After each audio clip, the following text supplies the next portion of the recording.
Hello नमस्कार मेरे दोस्तों, स्वागत है आप सभी का अपने YouTube चैनल रोशन ITI बेगूसराय पर। दोस्तों, आज हम लोग पारा मेडिकल एग्ज़ाम्स के सामान्य ज्ञान जो कि अपना 20 क्वेश्चन पूछा जाएगा, आज हम लोग उसी 20 क्वेश्चन को आज हम लोग इस वीडियो के माध्यम से डिस्कशन करने वाले हैं। चलिए तो अब हम लोग उस क्वेश्चन को देख लेते हैं जो परीक्षा के दृष्टिकोण से अति महत्वपूर्ण है और पिछले एग्जाम्स में पूछा गया क्वेश्चन है। उसी के आधार पर हम लोग अपने अगले क्वेश्चन को अब देखने वाले हैं।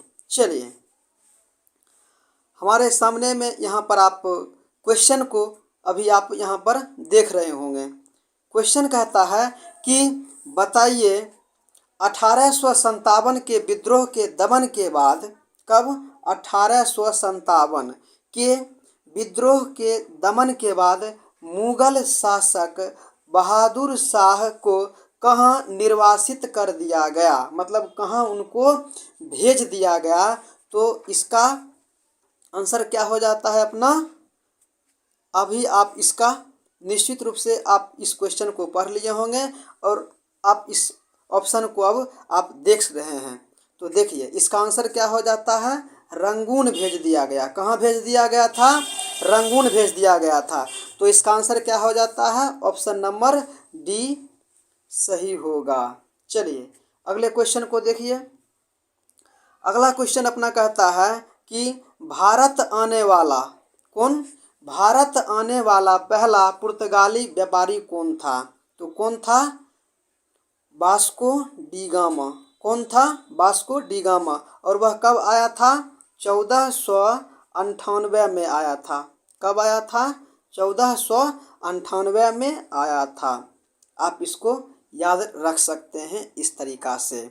तो क्वेश्चन क्या कहता है कि भारत आने वाला पहला पुर्तगाली व्यापारी कौन था। तो कौन था, option number B, Vasco da Gama. चलिए अगले क्वेश्चन को देखिए।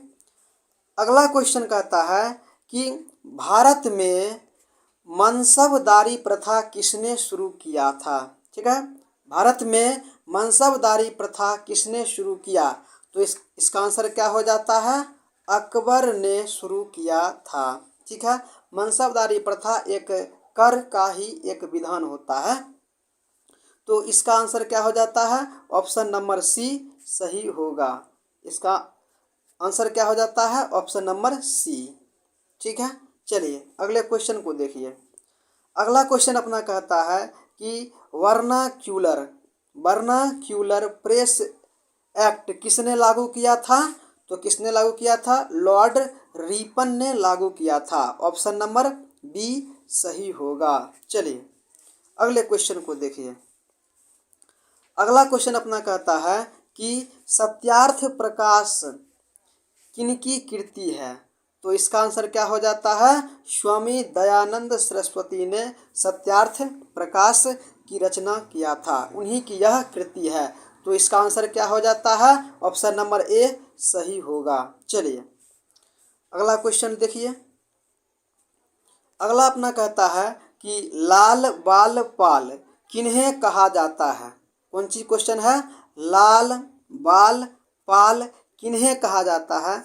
तो इसका आंसर क्या हो जाता है, लाला लाजपत राय, बिपिन चंद्र पाल और बाल गंगाधर तिलक। इन तीनों को ही मिलाकर के लाल बाल पाल कहा जाता है। और यह सब व्यक्ति उग्र क्रांतिकारी विचारधारा से संबंधित व्यक्ति हैं। तो इसका आंसर क्या हो जाता है, ऑप्शन नंबर डी, इन तीनों में सभी सही है। इन तीनों को मिला करके इसका ऑप्शन क्या हो जाता है, ऑप्शन नंबर डी, इन तीनों को मिला करके लाल बाल पाल कहा जाता है। ऑप्शन नंबर डी सही होगा। चलिए अगले क्वेश्चन को देखिए। अगला क्वेश्चन कहता है, क्वेश्चन तो आप देख रहे होंगे। चलिए क्वेश्चन कहता है कि यंग बंगाल आंदोलन का प्रवर्तक था। तो इसका आंसर क्या हो जाता है, हेनरी विलियम डेरोजियो। इसका आंसर क्या हो जाता है, option number A, Henry William Derozio. ठीक है, देखिए अगला क्वेश्चन को देखिए। अब अगला क्वेश्चन अपना कहता है कि द्वितीय विश्व युद्ध का आरंभ कब हुआ था? तो द्वितीय विश्व युद्ध का आरंभ 1939 में हुआ था और कब तक चला? 1945 तक चला था। और द्वितीय विश्व युद्ध की शुरुआत क्यों किया गया? जब जर्मनी ने पोलैंड पर आक्रमण कर दिया त्यों ही द्वितीय विश्व युद्ध शुरू हो गया। तो आप बतावें कि प्रथम विश्व युद्ध कब हुआ था? तो इसका आंसर क्या हो जाता है? 1914 से 1916 के बीच हुआ था।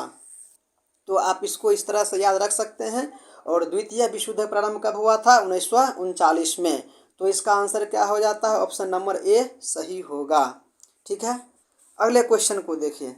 अगला क्वेश्चन अपना कहता है कि अक्टूबर क्रांति निम्नलिखित में से किस क्रांति को अक्टूबर की क्रांति कहा जाता है?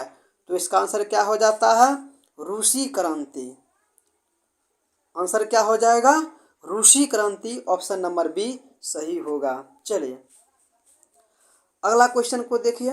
अगला अपना क्वेश्चन कहता है कि वायुमंडल की आर्द्रता मापने वाला यंत्र कौन सा है? ठीक है, आर्द्रता मापने वाला यंत्र कौन सा है? तो आप यहाँ पर कंफ्यूज करिएगा क्या कि हाइग्रोमीटर होगा या फिर हाइड्रोमीटर होगा। ठीक है ना, तो हम इसको याद कैसे रख सकते हैं? देखिए क ख घ घ ना, हम पहले इसको लिख लेते हैं। क ख ग घ, ठीक है, क ख ग घ हम इसको पहले लिख लिए। अब देखिए यहाँ पर क्या है, जब देखिए गोवा होगा तो घोआ नहीं होगा। आप इस चीज़ को याद रखिएगा। यह याद रखिएगा ना, तो आपको हमारे ही तरह आपको भी इसमें कंफ्यूज नहीं करिएगा। याद क्या रखना है आपको कि क ख ग घ में गोवा होगा तो घोआ नहीं होगा। लिखने के लिए तो हम लिख लेते हैं एक साथ, लेकिन यह दोनों एक साथ नहीं आएगा। तो देखिए यहाँ पर देखिए आर्द्रता है ना, आर्द्रता है तो यहाँ देखिए गो आया है, गो नहीं आया है, इसीलिए ऑप्शन यहाँ पर क्या हो जाएगा? घ वाला हो जाएगा। ठीक है, तो आर्द्रता मापने के लिए हम लोग किसका प्रयोग करते हैं? हाइग्रोमीटर का प्रयोग करते हैं। ठीक है, हाइग्रोमीटर का प्रयोग करते हैं आर्द्रता को मापने के लिए। ठीक है, इस तरह से आप इसको याद रख सकते हैं। और हाइड्रोमीटर का प्रयोग हम लोग अपेक्षिक घनत्व को मापने के लिए प्रयोग करते हैं। घनत्व को मापने के लिए हम लोग, ठीक है ना, घनत्व को मापने के लिए हाइड्रोमीटर का प्रयोग करते हैं और आर्द्रता मापने के लिए हम लोग हाइग्रोमीटर का प्रयोग करते हैं। तो इसका आंसर क्या हो जाता है? ऑप्शन नंबर सी सही होगा। चलिए अगले क्वेश्चन को आप देखिए। अगला क्वेश्चन अपना कहता है कि वायुमंडल की किस परत में मौसम संबंधी घटनाएं होती हैं? तो इसका आंसर क्या हो जाता है? क्षोभ मंडल में होता है। ठीक है, मौसम संबंधी सारी घटनाएं कहाँ होता है? क्षोभ मंडल में होता है। और वायुयान उड़ते हैं समताप मंडल में। वायुयान कहाँ उड़ते हैं? समताप मंडल में वायुयान। और समताप मंडल से ही अगला जो मंडल होता है वही अपना क्या हो जाता है? ओजोन मंडल होता है। समताप मंडल के ऊपर सबसे पहले क्षोभ मंडल, उसके बाद समताप मंडल जिसमें वायुयान उड़ते हैं। और समताप मंडल में वर्षा, आंधी, तूफान का कोई भी खतरा नहीं होता है। और वर्षा, आंधी, तूफान जो भी अपना आता है वह सब किस में आता है? क्षोभ मंडल में आता है। तो मौसम संबंधी घटनाएं किस मंडल में होती हैं? क्षोभ मंडल में होती हैं। तो इसका आंसर क्या हो जाता है? ऑप्शन नंबर ए सही होगा। चलिए अगले क्वेश्चन को देखिए। अगला अपना क्वेश्चन कहता है कि सबसे बड़ा महासागर कौन सा है? ठीक है, सबसे बड़ा महासागर कौन है? तो इसका आंसर क्या हो जाता है? प्रशांत महासागर होगा। चलिए अगले क्वेश्चन को देखिए। अगला अपना क्वेश्चन कहता है कि पाक जल संधि किसको जोड़ता है? तो पाक जल संधि किसको जोड़ता है? तो आप क्या याद रख सकते हैं कि पाक जल संधि, यहाँ पर देखिए कुछ एक यहाँ पर हम यहाँ ऑप्शन आपको नहीं लिखे हैं, तो आप इसको इस तरह से याद रखिए। ठीक है, और यहाँ देखिए इस तरह से अपना एक देश होता है। यहाँ पर देखिए क्या है? श्रीलंका है। और यहाँ अपना क्या है? भारत है। यह श्रीलंका और भारत है। तो यहाँ पर क्या हो जाता है, यह अपना क्या है, हिंद महासागर है। मतलब भारत और श्रीलंका को जोड़ने का काम किसका होता है, पाक जल संधि का होता है। तो आप यहाँ पर ऑप्शन नहीं हम दे पाए हैं, तो आप अगर ऑप्शन रहता तो निश्चित रूप से हम यहाँ हल कर लेते, लेकिन आप ऑप्शन नहीं है। इस स्थिति में आप जान लें कि पाक जल संधि तमिलनाडु, भारत का सबसे दक्षिणतम राज्य तमिलनाडु, और यहाँ नीचे में अपना एक देश होता है श्रीलंका, इस दोनों को जोड़ने का काम करता है। चलिए अगले क्वेश्चन को हम लोग अब देखते हैं। यहाँ पर अपना क्वेश्चन आप देख रहे होंगे कि क्वेश्चन कहता है बताइए पूर्व का मैनचेस्टर किसे कहा जाता है। तो इसका आंसर क्या हो जाता है, ओसाका को पूर्व का मैनचेस्टर कहा जाता है।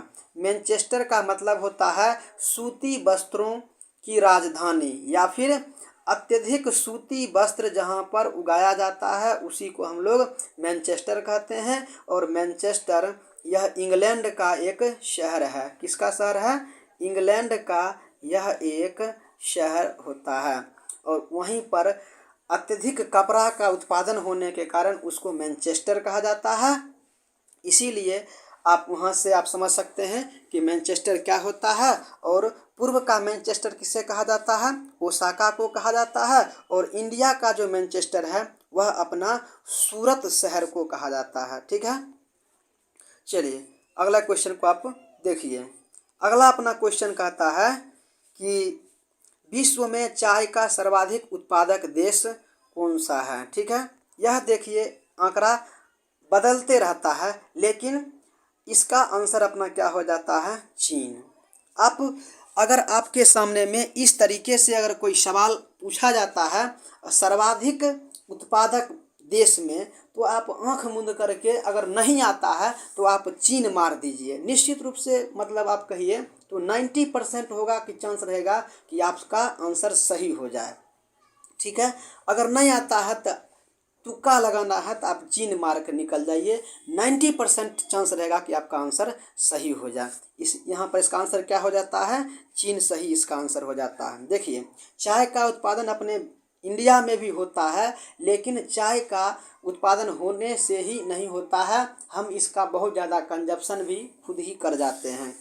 ठीक है, और हमारे यहाँ उतना ज़्यादा कंफर्ट जलवायु भी हमको नहीं मिल पाता है जितना जलवायु अच्छा चीन में मिलता है चाय के उत्पादन के लिए। इसका आंसर क्या हो जाता है, ऑप्शन नंबर सी चीन होगा। चलिए अगले क्वेश्चन को देखिए। अगला अपना क्वेश्चन कहता है कि विश्व की सबसे बड़ी मीठे पानी की झील कौन सा है। तो इसका आंसर क्या हो जाता है, सुपीरियर झील। ठीक है, और यह कहाँ मिलता है, USA में। ठीक है, तो इसका आंसर क्या हो जाएगा, ऑप्शन नंबर ए सुपीरियर झील, और यह कहाँ पड़ता है, अमेरिका में स्थित है। अगला देखिए, अगला अपना कहता है कि विश्व की सबसे ऊंची झील बताइए। विश्व की सबसे ऊंची झील क्या है, टीटीकाका है। कहाँ है, टीटीकाका झील है, और यह पेरू और बोलीविया की सीमा पर है। और यह पेरू और बोलीविया की सीमा पर स्थित है।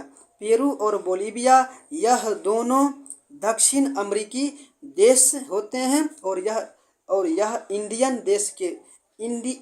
देश के रूप में यह जाने जाते हैं। लैटिन अमेरिकी देश भी आप इन्हें याद रख सकते हैं। तो टीटीकाका झील कहाँ है, पेरू और बोलीविया की सीमा पर है, और विश्व का सबसे ऊंचाई पर स्थित यह झील है। तो इसका आंसर क्या हो जाता है, ऑप्शन नंबर डी सही होगा। चलिए अगले क्वेश्चन को देखिए। अगला अपना क्वेश्चन कहता है कि लाल ग्रह के रूप नाम से आप किसे जानते हैं। लाल ग्रह किसे कहा जाता है, तो इसका आंसर क्या होता है, मंगल ग्रह को हम लोग लाल ग्रह के रूप में जानते हैं। चलिए अगले क्वेश्चन को देखिए। अगला अपना क्वेश्चन कहता है कि भारत का सबसे लंबा राजमार्ग कौन सा है। भारत का सबसे लंबा राजमार्ग कौन सा है, ऑप्शन नंबर डी NH-44 है। इससे पहले NH-7 हुआ करता था, लेकिन वर्तमान में अभी NH-44 सबसे लंबा राजमार्ग है। ठीक है, चलिए अगले क्वेश्चन को देखिए। अगला अपना क्वेश्चन कहता है कि बिहार का शोक के नाम से कुख्यात नदी कौन सा है। तो निश्चित रूप से आप इसका आंसर जानते होंगे, बहुत ही हल्का सवाल है। किसको कहा जाता है? कोसी नदी को कहा जाता है बिहार का शोक, और दामोदर नदी को पश्चिम बंगाल का शोक कहा जाता है। किसको? दामोदर नदी को। ठीक है, तो इसका आंसर क्या हो जाता है? ऑप्शन नंबर ए, कोसी नदी।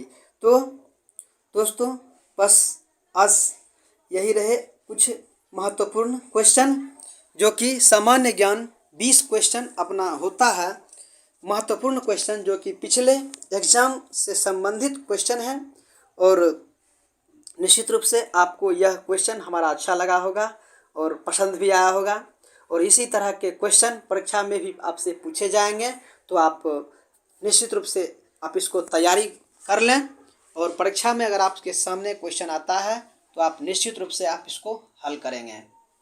तो बस इतना ही। उम्मीद करते हैं कि हमारा यह सेशन आपको अच्छा लगा होगा, और अच्छा लगे तो एक बार लाइक ज़रूर करें। चैनल को अभी तक सब्सक्राइब नहीं किए हैं तो सब्सक्राइब ज़रूर कर लें, और अपने दोस्तों के साथ शेयर करना बिल्कुल ना भूलें। मिलते हैं अगले कोई वीडियो में, तब तक के लिए धन्यवाद।